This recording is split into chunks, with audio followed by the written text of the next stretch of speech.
안녕하세요. 김은중 목사의 CSI 바이블입니다. 저는 MC 넷과 가까운 교회에서 사역하고 있습니다. 오늘 21회 사무엘상 18장 6절에서 16절을 보겠습니다. 다윗이 블레셋 사람을 쳐 죽이고 군인들과 함께 돌아올 때 이스라엘의 모든 성읍에서 여인들이 소구와 꽹과리를 들고 나와서 노래하고 춤추고 환호성을 지르면서 사울 왕을 환영하였다. 이때 여인들이 춤을 추면서 노래를 불렀다. 사울은 수천 명을 죽이고 다윗은 수만 명을 죽였다. 이 말에 사울은 몹시 언짢았다. 생각할수록 화가 치밀어 올랐다. 사람들이 다윗에게는 수만 명을 돌리고 나에게는 수천 명만을 돌렸으니 이제 그에게 더 돌아갈 것은 이 왕의 자리밖에 없겠군 하고 투덜거렸다. 그날부터 사울은 다윗을 시기하고 의심하기 시작하였다. 바로 그 다음날 하나님이 보내신 악한 영이 사울에게 내리덮시자 사울은 궁궐에서 미친 듯이 헛소리를 질렀다. 다윗은 여느 날과 같이 수금을 탔다. 그때 사울은 창을 가지고 있었는데 그가 갑자기 다윗을 벽에 박아 버리겠다고 하면서 다윗에게 창을 던졌다. 다윗은 사울 앞에서 두 번이나 몸을 피하였다. 주님께서 자기를 떠나 다윗과 함께 계시는 것을 안 사울은 다윗이 두려워졌다. 그리하여 사울은 다윗을 천부장으로 임명하여 자기 곁에서 떠나게 하였다. 다윗은 부대를 이끌고 출전하였다. 주님께서 그와 함께 계셨기 때문에 어디를 가든지 그는 항상 이겼다. 다윗이 이렇게 큰 승리를 거두니 사울은 그것을 보고 다윗을 매우 두려워하였다. 그러나 온 이스라엘과 유다는 다윗이 늘 앞장서서 싸움터에 나가는 것을 보고 모두 그를 좋아하였다. 아멘. 본문 이전의 전체 흐름을 먼저 보는 게 좋겠죠. 8장에 사울을 왕을 세워달라는 백성들의 요구가 있었고, 그래서 사무엘이 사울 왕에게 기름을 붓고요. 그 다음에 사울이 암몬 족속을 한번 크게 물리치고 백성이 이제 왕으로 추대를 하는 일이 있고, 이제 사울이 번제를 사무엘에 드렸어야 되는데 번제를 드리게 되죠. 그래서 이것을 하나님이 크게 실망하셨고요. 그 다음에 두 번째 큰 잘못이 있었는데 아말렉을 다 진멸하지 않고 기름진 양과 소를 남겨두었죠. 그 다음에 다윗에게 기름을 붓고 다윗이 사울의 종이 되는 사건, 그 다음에 다윗이 골리앗을 이기는 사건으로 이어진 다음에 이제 오늘 본문입니다. 오늘 본문은 쭉 보면은 사울 왕의 아들 요나단과 다윗이 절친이 되고요, 다윗이 장군이 되고, 그리고 이제 시기를 당하게 되고요. 그 다음에 이제 사위로 삼겠다고 하면서 이제 블레셋에 의해서 손에 의해서 죽게 하려고 하다가 그게 실패가 됐고요. 그래서 결국 왕의 이제 사위가 됐고 다윗이 큰 명성을 얻는 이야기가 쭉 흐르는 과정 중에 요 부분에 해당되는 부분이 사실 오늘 본문이 읽은 부분입니다. 자, 안타까운 점, 물론 이제 이상한 점부터 살펴봐야 되겠지만 이상한 점도 조금씩 나오고 디테일하게 관찰되는 부분이 나오긴 하지만 전 안타까운 점을 먼저 떠올리게 됐습니다. 읽으면서. 뭐냐면 그날부터 사울은 다윗을 시기하고 의심하기 시작하였다. 사실은 이제 이스라엘의 초대 왕이 돼서 그 아들 요나단이 왕위를 이어받고 이렇게 쭉 가는 것이 원래 하나님의 계획이었었는데, 사실은 사울 왕으로 그 왕의 계보가 끝나고 다윗이라는 새로운 왕조가 들어서서 쭉 흘러가게 되는 계보가 이어지는데, 사실 그 출발점은 어떻게 보면 굉장히 사소한 데서 출발했다는 사실입니다. 그래서 너무 사소해 보이는 계기로 이스라엘의 초대 왕이었던 사울이 몰락하게 되는 것이 어떻게 보면 좀 아쉬움이었어요. 결과적으로 사울은 하나님께 버림받고 제대로 역할을 하지 못한 리더가 되었지만, 만약에 몇 가지 사소해 보이는 우연스러운 사건들이 그런 데서 좀 달랐다면, 조금만이라도 달랐다면 하는, 이렇게까지 되지 않았을 텐데 하는 아쉬움이 좀 생겨서 그 아쉬움들을 몇 가지 좀 살펴볼까 합니다. 첫 번째 아쉬움, 첫 번째 만약 이랬었다면 하는 부분은 바로 이런 부분이에요. 이제 사람들이 와서 환영을 하면서 무슨 말을 하냐면 사울은 수천 명을 죽이고 다윗은 수만 명을 죽였다. 이제 사울이 언짢죠. 생각할수록 화가 치밀어 올랐다는 말이 나와요. 근데 여기에서 또 한 가지 주목해야 될 한 구절이 있는데 바로 이 부분입니다. 뭐냐면 이 사람들이 이스라엘의 모든 성읍에서 여인들이 소구와 꽹과리를 들고 나와서 노래하고 춤추고 환호성을 지르면서 사울 왕을 환영했다라고 말하면서 이런 말을 한 거예요. 아니, 사울 왕을 환영하면서 할 말은 아니잖아요. 이것은 누가 봐도 사울 왕에게 불쾌한 소리이지, 만약에 사울 왕이 없는 자리에서 다윗을 이렇게 환영을 해줬다면은 이해가 되죠. 그런데 지금 사울 왕이 있고 사울 왕을 환영해야지라고 나와서 이런 말을 했다는 사실이에요. 그러니까 이건 좀 되게 이해하기 어려운 사건입니다. 이런 말에요, 기분이 좋을 리더는 아무도 없어요, 세상에. 어떤 리더든지 먼저 그 리더가 존중되어지고 인정이 되어져야지 너그러워지는 거지, 이렇게 되는 것은 정말 좋은 일은 아니라고 생각이 돼요. 무적의 회사원이 되다, 나는 무적의 회사원이다, 이런 책이 있어요. 읽다 보니까 이런 말이 있더라고요. 당신이 내일 만나게 될 사람의 75%는 나와 같은 의견인 사람을 필사적으로 찾고 있다라는 거예요. 나와 같은 의견을 가진 사람을 그렇게 만나고 싶고 찾고 있다는 거예요. 그리고 여기 보면 상사는 더욱더 긍정의 리액션에 목말라 한다는 거예요.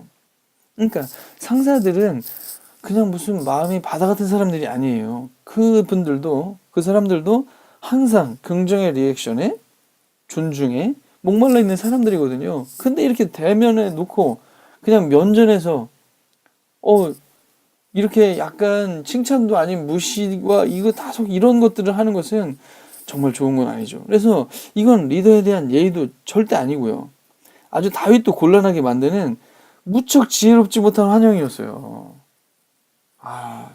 정말 어떻게 보면 이 한마디가 한 사람의 인생에 잘못된 길로 가게 되는, 아주 사소해 보이지만 또 우연스럽지만, 어떻게 말이 이렇게 나왔는지 모르겠지만 아주 결정적이었어요. 그래서 만약 환영하는 사람들이 조금만 더 지혜롭게 했다면 정말 하는 그런 아쉬움이 있습니다.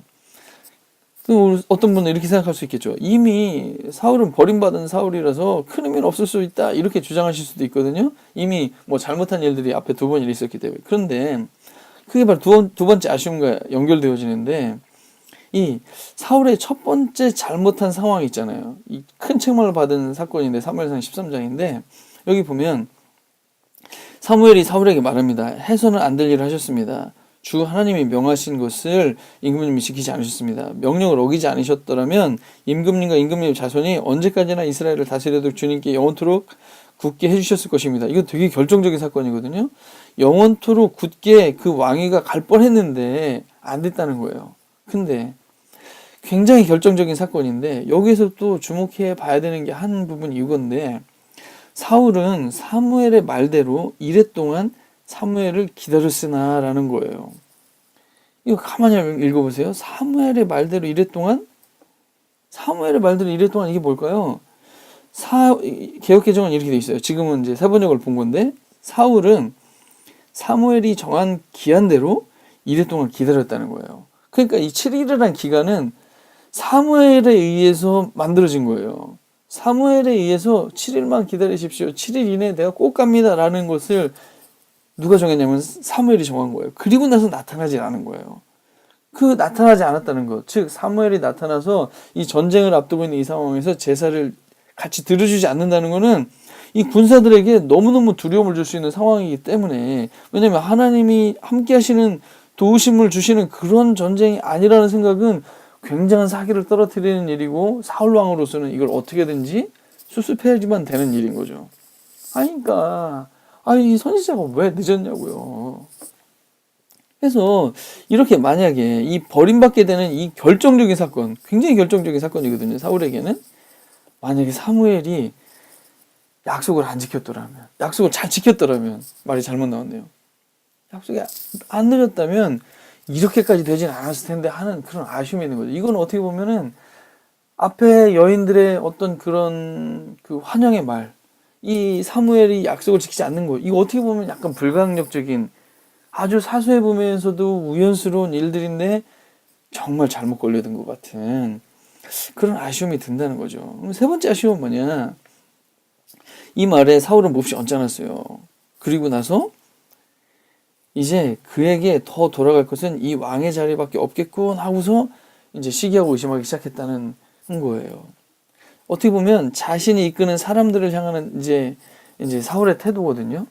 지금 다윗은요, 굉장히 역량이 있고요, 인기를 더 얻어가고 있고, 모든 일에 충성스럽게 그렇게 하고 있어요. 이런 아랫사람을 어떤 마음으로 대할 것인가 하는 게 오늘의 문제죠. 이게 정말 사울이 정말 극복하고 감당해내야 될 마음인 것이죠. 근데 사울은요, 원래 처음엔 안 그랬어요.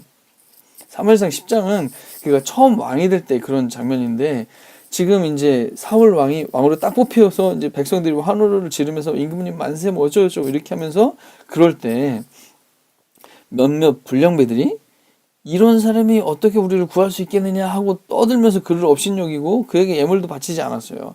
그러나 사울은 못 들은 척 하였다 이렇게 되어 있어요. 지금 왕으로 뽑혔는데 사람들이 막 무시를 하는 거예요. 야, 이런 사람이 어떻게 구원하냐? 우리를 어떻게 막 업신여기고 막 이렇게 무시하는데 사울은 못 들은 척 했다는 거예요. 그리고 바로 그 다음 장에 지금 이 사울 왕이 큰 전쟁을 승리하고 나서 막 분위기가 좋은 그때예요. 근데 사람들이 막 이렇게 말합니다. 백성이 사무엘에게 와서 뭐라고 말하냐면 사울이 어떻게 우리의 왕이 될 수 있느냐고 떠들던 자들이 누굽니까? 그런 자들을 내주십시오. 우리가 그들을 쳐서 죽이겠습니다. 이런 분위기가 막 나왔어요. 그런데 사울이 뭐라고 말하냐면 오늘은 주님께서 이스라엘 백성을 구원하여 주신 날이요. 오늘은 사람을 죽이지 못하고 이렇게 하면서 이 자기를 모함하고 막 비난했던 사람들을 죽여도 되는데 합법적으로 사람들이 막 이런 분위기가 모아졌는데도 사울 왕은 그럴 필요가 뭐가 있냐. 하나님이 그렇게 좋은 일을 베풀어 주셨는데 그냥 놔두자. 이렇게 굉장히 너그러웠던 모습이 여기 나타난다는 거예요. 근데 어느 순간부터 자신이 이끄는 나란 일보다도 자신의 어떤 왕이라는 포지션을 지켜야 된다는 그런 것이 중요해져 버린 것으로 뭔가 어느 순간에 변질이 된 것 같습니다. 그래서 만약에 이 초창기처럼 너그럽게 반대자가 됐든 경쟁자가 됐든 더 유능한 아랫사람이 됐든 이런 사람들을 품을 수 있는 그런 처음 마음을 나도 별 사람 아니었고 내가 이 정도 뭐 사람들이 욕하는 거 뭐 당연히 들을 수 있지 리더라는 자리가 뭐 언제든지 그런 거지 라고 생각할 수 있는 그런 마음을 가질 수 있었다면 정말 얼마나 좋았을까. 처음에는 괜찮았는데 이런 아쉬움이 또 들고요. 네 번째 아쉬움은 뭐냐면 주님께서 자기를 떠나 다윗과 함께 계시는 것을 안 사울은 다윗이 두려워졌다는 거예요. 다윗이 승리를 거두니까 다윗을 매우 두려워했다 이런 말이에요. 그러니까 다윗을 두려워하는 장면이 두 번 나오죠. 이건 뭐냐면 리더로서 건강한 자존감을 잃어버리고 두려운 감정에 사로잡히게 됐다는 게 좀 아쉬운 마음이에요. 사울은요 두려웠어요. 또 어떤 것도 오늘 본문 후반전에 또 뭐가 나오냐면 사울은 주님께서 다윗과 함께 계시다는 것을 알았고 자기 딸 미갈마저도 다윗을 사랑하는 것을 보고서 다윗을 더욱더 두려워하게 됐다 이렇게 말이 돼요. 그러니까 자기의 딸마저도 가장 자기 편에 설 수 있을 것 같은 딸마저도 이렇게 되는 것을 보면서 두려웠다는 건데 사울은요 약간 이 두려움에 약점이 있었던 사람인 것 같아요. 왜냐하면 15장에 보면 15장도 사울이 잘못을 해서 이 아말렉 족속과 짐승들을 다 멸절해야 되는데 못했거든요. 그래서 사무엘에게 막 이제 당신 큰일 났다 잘못했다 막 이렇게 될 때 사울이 사무엘에게 간청하는 말이에요. 잘 보시면 내가 죄를 지었습니다. 주님의 명령과 예언자께서 하신 말씀대로 하신 말씀을 어겼습니다. 내가 군인들을 두려워하여 그들이 하자는 대로 했습니다. 이게 순종하지 않고 양과 염소를 남겨둔 게 뭐냐면 군인들이 막 이렇게 하자 남기자 막 이렇게 강하게 항의하고 이렇게 하니까 이 사람들이 두려워가지고 사람들을 두려워하는 마음에 그걸 못했다는 거예요. 그러면서 또 그 사울이 계속 또 간청합니다. 내가 죄를 지었습니다. 그런데 이스라엘 백성과 백성의 장로들 앞에서 제발 나의 체면을 세워주시기 바랍니다. 나와 함께 가셔서 경배할 수 있게 해주십시오. 이건 뭐냐면 사람들 앞에 이 체면을 잃어버리는 거 이거에 대한 두려움과 약점이 있었던 그런 것 같습니다. 그래서 두려움을 극복하지 못해요. 이 군인들의 요구에 단호하게 대처를 못해요. 이들이 잘못하면 반역하는 사람이 될 수도 있고 자기를 떠날 수도 있고 이렇게 되기 때문에 다윗도 여전히 칭찬을 못해요. 이 두려움 때문에 다윗의 인기에 대한 이 시기와 왕을 넘볼 것에 대한 의심 이런 것들 때문이죠. 경쟁자를 그래서 죽이려고 하고요. 자기가 가장 가까운 요나단 아들 절친이 됐죠. 다윗의 미갈 남편은 아내가 되면서 이쪽 사람이 되죠. 그러니까 모든 사람들의 마음도 다 다윗에게 가요. 그러니까 점점 그는 사람들의 마음이 떠날 것에 대한 두려움과 염려가 가득했던 사람인데 그걸 지키려고 하면 할수록 사람들이 다 떠나서 끌려가더라는 사실이에요. 사람들을 두려워하면서 의식하면서 맞춰주며 살았는데 결국 다 떠나는 거죠. 좀 아쉬움이에요. 이런 부분들이 참 안타깝습니다. 이런 면에서. 근데 이런 비슷한 상황은 아니지만 어쨌든 이런 상황에서 다윗의 상황을 보냐면 다윗의 두려움이 있었어요. 시편 51편인데 이 시편은 무슨 시편이냐면 밧세바 사건 이후 나단 선지자가 책망을 할 때요. 역시 다윗도 무지 큰 잘못을 한 거예요. 사울만큼이나. 사울은 아말렉을 족속을 멸망하지 않았고 본인이 하지 말아야 될 번제를 드린 이런 잘못을 해서 지금 사무엘에 야단 맞고 있는 중이었어요. 역시 다윗도 나단에게 야단을 맞는 중에 다윗은 어떻게 반응을 했냐면 주님의 크신 긍휼을 베푸시어 내 반역죄를 없애주십시오. 나는 죄중에 태어났고 어머니 태속에서부터 죄인이었습니다. 주님 앞에서 나를 쫓아내지 마시며 주님의 성령을 나에게서 거두어가지 말아주십시오. 주님께서 베푸시는 구원의 기쁨을 내게서 회복시켜 주시고 내가 지탱할 수 있도록 자발적인 마음을 주십시오. 다윗의 시편을 쭉 읽다 보니까 주님 앞에서 나를 쫓아내지 마시고 주님의 성령을 나에게서 거두어가지 말아주십시오. 이런 얘기를 하는 걸 보면서 다윗이 진짜 두려워했던 게 뭘까? 다윗은 정말 이런 것을 두려워한 거 아닌가? 하나님에게서 쫓겨나는 거, 하나님의 성령이 거두어져 가는 거, 사울에게서 하나님의 성령이 거두어져 가는 걸 봤거든요. 하나님의 영이 사울을 떠나서 다윗과 함께 계셨을 때 그걸 봤거든요. 그러니까 다윗은 이런 게 두려웠던 거예요. 왕위나 백성의 지지에 대한 관심보다는요, 하나님의 마음을 얻고 하나님의 함께 계심을 잃어버릴 것에 대한 두려움이 되게 컸던 사람이었던 것 같아요. 그래서 만약 사울도요, 다윗처럼 주님에게서 쫓겨날 것, 성령을 거두실 것, 용서받지 못할 것에 대한 그런 것을 두려워할 수 있는 사람이었다면 하는 그런 아쉬움. 이건 정말 뭐 쉽게 되는 건 아니지만, 사소한 건 아니고 굉장히 큰 거지만 이런 것도 약간 아쉬움이죠. 그래서 사울을 향한 안타까움이에요. 조금만 더 지혜롭게 환영해 주었다면 사람들이, 조금만 더 좀 선지자가 일찍 왔다면, 조금만 더 포용할 수 있는 리더였다면, 조금만 더 하나님을 두려워할 수 있었다면 하는 그런 마음이 듭니다. 그래서 우리가 넘어질 수 있는 무척 우연스럽고 사소한 상황들, 그런 것들을 잘 깨어서 기도하면서 관리할 수 있어야 사실은 우리도 넘어지지 않은, 그러니까 넘어진다는 게 뭐 거대하고 어마어마한 일들에 의해서만 넘어지는 게 아니라 어떻게 보면 불가항력적인 우연한 사건들을 어떻게 반응하느냐, 그거에 많이 달려있기도 하다는 생각을 좀 해보게 돼요. 성찰, 묵상, 나눔 이런 것들 해보면 좋은데, 지나온 시간들을 볼 때 가장 안타까운 사소한 실수나 사건, 내 잘못이 아님에도 결과적으로 내가 책임져야만 됐던 일들, 또 내가 잘 포용하지 못하는 사람은 누구냐, 또 그 이유는 뭘까? 내가 가진 내면의 두려움, 내면의 안정을 무너뜨리는 것들은 또 뭔가, 이런 부분들 한번 생각해 보면 좋지 않을까 싶고요. 내가 내려야 할 사소하지만 중요한 결정, 마음가짐, 그런 것들은 혹시 뭘까? 이런 부분들 한번 깊이 생각해 보시면 어떨까 싶습니다. 성경 즐겁게 읽는 분들 많아지는 건 계속적인 바람입니다. 댓글과 좋아요, 구독하기도 부탁드리겠습니다. 네, 오늘 여기서 마치겠습니다. 감사합니다.